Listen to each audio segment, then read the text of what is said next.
A lifelong friendship is like an unwritten book with pages just waiting to be filled. Memories, hunting trips, and stories are just chapters, and this story is just another notch in the book.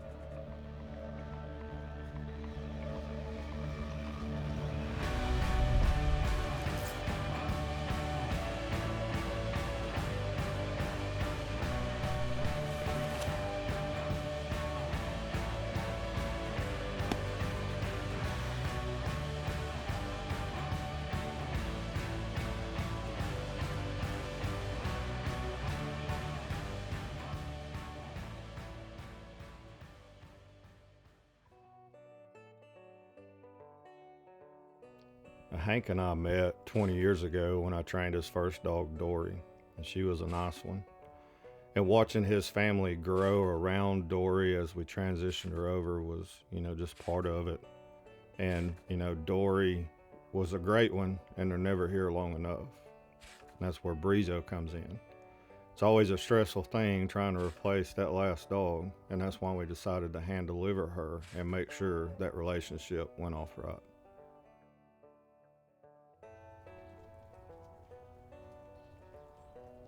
Another part of this story that's always been unique is the fact that Hank is like this crazy good decoy carver. Everything from winning competitions to having national TV shows come in and do coverage on it.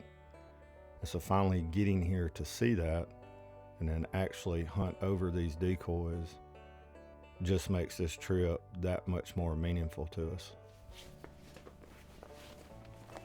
This is a lot safer if I do this. Don't have this on. I'm not making any dinners or anything else with this on. This is only for working on decoys. So we'll just do some shaping around.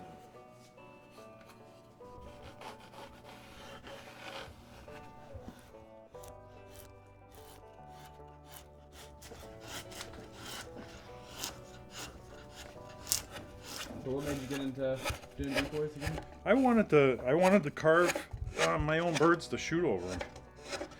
And I met Keith Mueller. Actually was one of my big inspirations in the beginning. Keith was at a decoy show in Connecticut where I grew up, and he was like, "Hey, you can carve your own birds." And he was shooting over his own birds already. Another buddy of mine up in Maine was guiding up there and was hunting over his old birds, and I just thought it was really cool to be able to do it. So I took a couple lessons from Franny McHugh, an old friend that was teaching, and he said, you can do your own thing, and I did it. All these years, the friendship, the dogs, and the decoy carving, it's surreal. Being here in his shop, seeing the process, it's all finally coming full circle. Now it's time to have fun and go hunt.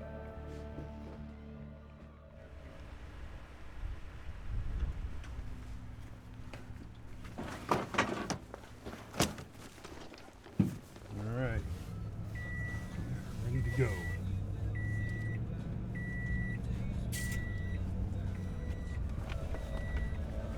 Got a good tide.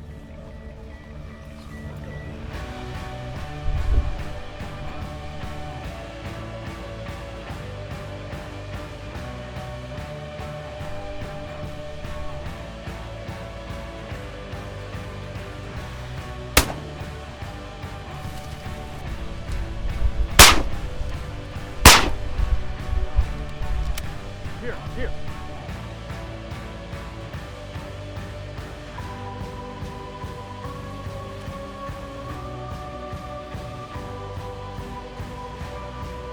What?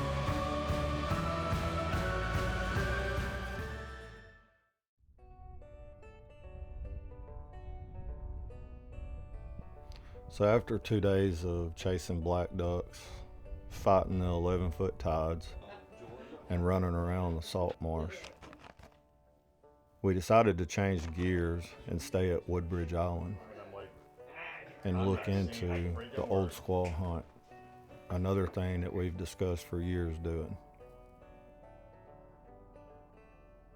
You know, I visited one other time outside of the hunting season, and so getting to stay at Woodbridge just kind of sealed the deal. We were able to catch up on old stories, talk about our kids and the family, and then dogs and hunting.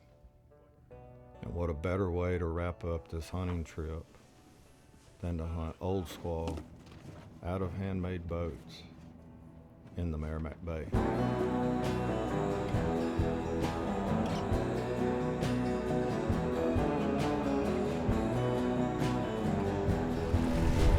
Alright, boys grab a seat.